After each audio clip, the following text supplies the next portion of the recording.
Ibrahim gelar Datuk Sultan Malaka atau yang lebih dikenal sebagai Tan Malaka, lahir pada 2 Juni 1897 di Nagari Pandam Gadang, Sumatera Barat. Ia berasal dari keluarga bangsawan Minangkabau yang taat beragama dan peduli pendidikan. Setelah mengenyam pendidikan di Quick School Bukit Tinggi, ia melanjutkan studi ke Belanda di Rich Quick School atau Sekolah Pendidikan Guru Pemerintah di Haarlem pada usia 17 tahun.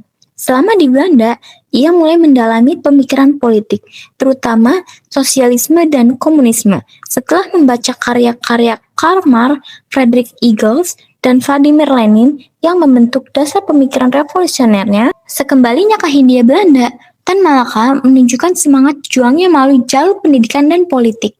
Ia sempat mengajar anak-anak kuli perkebunan tembakau di Delhi, Sumatera Timur. Kemudian, ia pindah ke Semarang, bergabung dengan Sarekat Islam atau SI. Cabang Semarang mendirikan sekolah untuk anak-anak SI, menyalurkan gagasannya melalui pendidikan.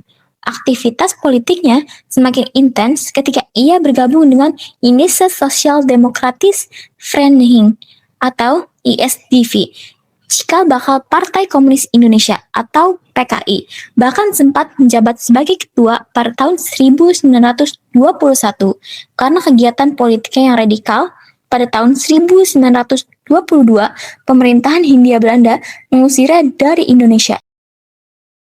Masa pengasingan Tan Malaka dimulai pada tahun 1922, menjadikannya seorang revolusioner yang terus bergerak di berbagai negara, termasuk Belanda, Jerman, Filipina, Tiongkok, hingga Thailand. Selama periode ini, ia aktif dalam pergerakan komunis internasional atau Komintern dan menuliskan pemikiran-pemikirannya. Salah satu karyanya yang paling berpengaruh adalah Narda Republik Indonesia atau Menuju Republik Indonesia yang ditulis pada tahun 1925, merumuskan visi Indonesia merdeka jauh sebelum proklamasi 1945. Dalam periode ini, ia sering menggunakan nama alias untuk menghindari penangkapan dan mendirikan Partai Bawah Tanah Partai Republik Indonesia atau PARI pada tahun 1927 dengan semboyan tegas merdeka 100%, menolak segala bentuk kompromi dengan Belanda. Setelah proklamasi kemerdekaan, Tan Malaka kembali ke Indonesia dan menjadi tokoh oposisi yang kritis terhadap kebijakan diplomasi pemerintah yang dianggapnya terlalu lunak terhadap Belanda. Ia memprakarsai pembentukan Persatuan Perjuangan, menyatukan berbagai organisasi untuk menuntut kemerdekaan penuh tanpa perundingan.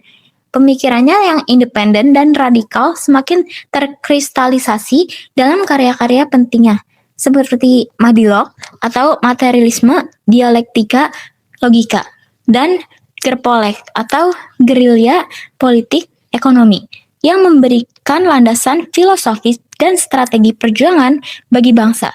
Kontroversi mengiringnya keterlibatan dalam peristiwa 3 Juli 1946 yang berujung pada penangkapannya. Pasca pembebasan, ia mendirikan Partai Musyawarah Rakyat Banyak atau Murba pada tahun 1948 yang berlandaskan pada antifasisme, anti-imperialisme, dan anti-kapitalisme. Namun, perjalanan hidup sang pejuang ini berakhir tragis. Pada 21 Februari 1949, Tan Malaka ditembak mati di Desa Solo Panggung, Kediri, Jawa Timur, atas perintah Letnan II Sukotjo. Makamnya sempat dirahasiakan selama bertahun-tahun. Untuk menghargai sumbangsih besarnya, Presiden Soekarno menetapkannya sebagai pahlawan nasional berdasarkan keputusan Presiden Republik Indonesia nomor 53 pada 28 Maret 1963, menjadikannya sebagai Bapak Republik.